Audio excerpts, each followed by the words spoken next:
Welcome, welcome, welcome. What a lovely day it is. At least it's not windy today and cold. Yeah, last time we were filming it was terrible.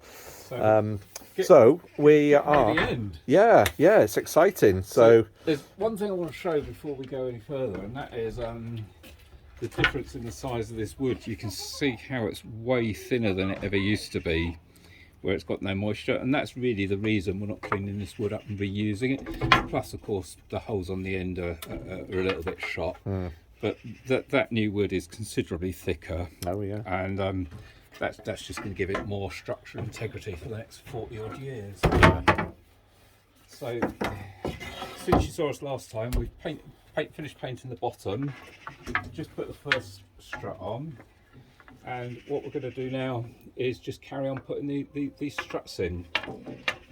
Now what will happen, as I think I mentioned before, is when you get to the last one, it's going to be increasingly difficult to get these in. Well, actually, I'm just going to give it a check. I think we'll be okay, John. I think on this side they're going to drop in okay, so we can just go for it, because even that last one, that's going to wiggle in okay. Great. So it's now just a case of wiggling them into place. So why have you put the bottom on first then? What's the reason for that? Well, if you started at the top and work your way down, there's always a danger that these are going to either splay out or splay in slightly.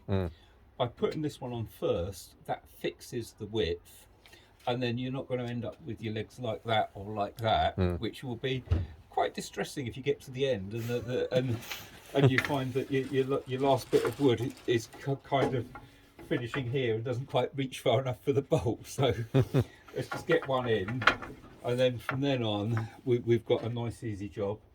And I'm going to do exactly what I've done before, which is if you check here, I'm just lining it up so the centre of the wood is over the centre of the hole. Oh, sorry. And then it's just a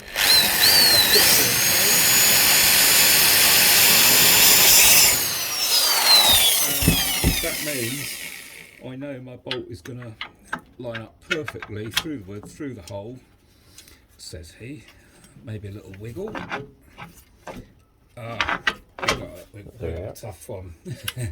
Better to be a bit tougher than loose, I suppose. Yeah. Pop a little nut on. We're not going to worry about doing it up just yet. We'll do them all up at the end. It's easier. And then the same with the other end. So again, I'm lining the wood up so the hole is centered on the wood, and just make sure that's spot in place. And if you've missed our last video, as I said, we've measured these holes and they're just over 8mm.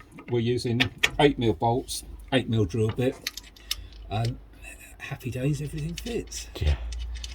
So really, because we're literally on what I would call the home straight now, this is not going to take more than about 5 or 10 minutes to actually finish this project now. We're so close to the end, it's starting to get exciting, and we'll be sitting on this bench in another, not very long at all. Well, it might help if I can hold the wood up. Do you want me to hold it? No, it's okay, you carry on with the camera. Do the easy bit. As a punishment for leaving me to it, I'll put you on tea duty afterwards. I have 5% battery, so we might have to cut this very short and do a second video. Yeah, well, you can see this is very much the same as the previous video, which is literally drill and screw, drill and screw, drill and screw.